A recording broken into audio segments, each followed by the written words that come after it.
in order to get the slide sound. Because if you're just sliding without picking, you won't get any sound.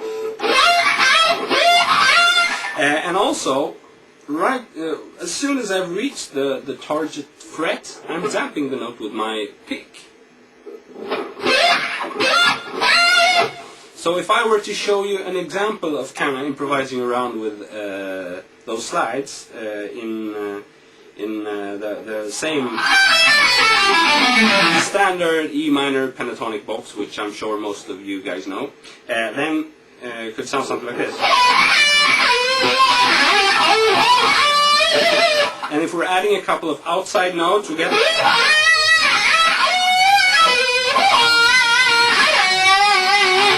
Sounds really crazy. Okay. So, the last lick we looked at was this. Okay, and then we get this.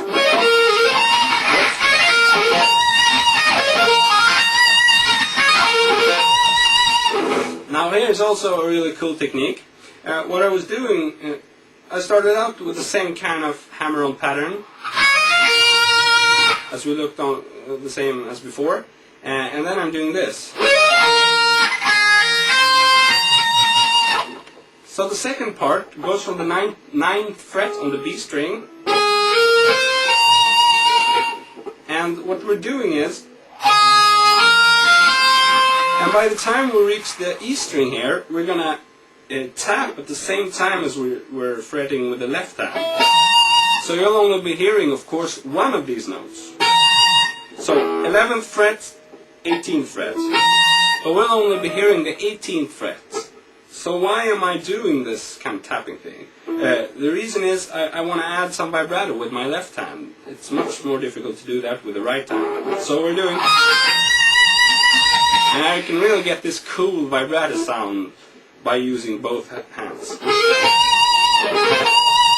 So once again I'll try to improvise around with that in the minor pentatonic.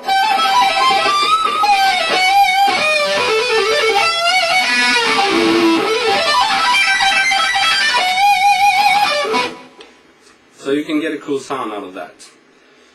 Okay, so what we got until now is this.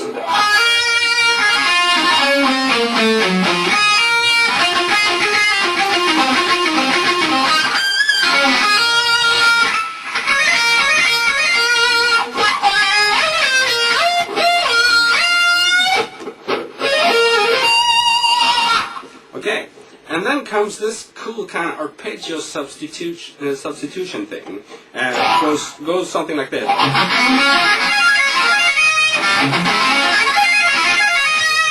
So what we're doing is, the chord, or the backing chord, has now changed to C sharp major on the 9th fret.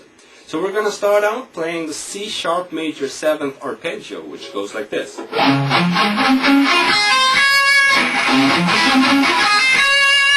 And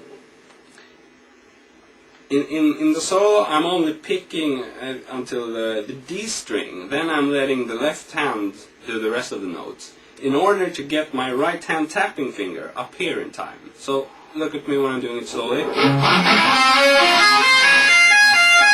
One more time, look at my right hand. Okay, so then by the time I've reached, this is the first part of our lick. So by the time I've reached the 13th fret with my little finger, we're gonna switch and we're gonna play a B flat minor arpeggio, which goes like this. So we're gonna play this pattern.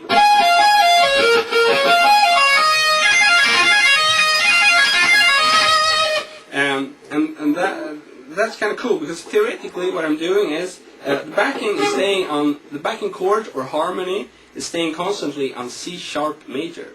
But still I'm switching to the relative minor, which is B flat minor. So we're going just down 3 frets, 1, 2, 3, playing the minor chord, which is this kind of arpeggio up here.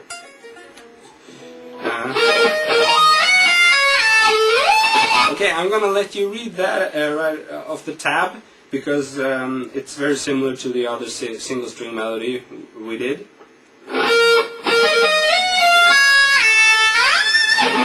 And then comes again a B flat minor arpeggio, and the shape looks like this.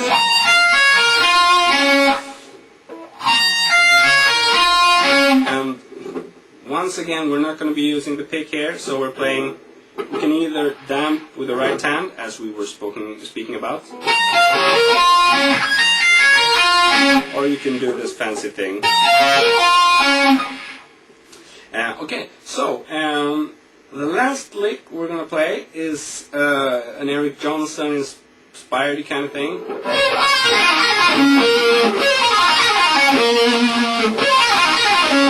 So this is very slowly.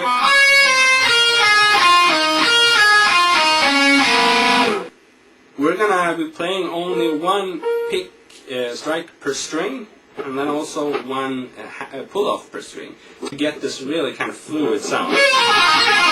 If you compare that to the picking version, where you do more of, you get a very staccato sound, which can be cool sometimes too, but this is much more fluid. So, until next time, in 2 weeks, I want you to, or your homework should be to practice the whole Curious Coincidence solo as much as you can. Because even if you can only nail, let's say, 3 licks out of the whole solo, I want you to practice those very hard. Because next time we're going to try to put it together and see what you can extract and what knowledge you can use from this solo, because obviously you don't want to be playing Curious Coincidence your whole life. Instead, you want to use the techniques and do something of your own out of it. So that's what we're going to discuss next time. See you then. Cheers.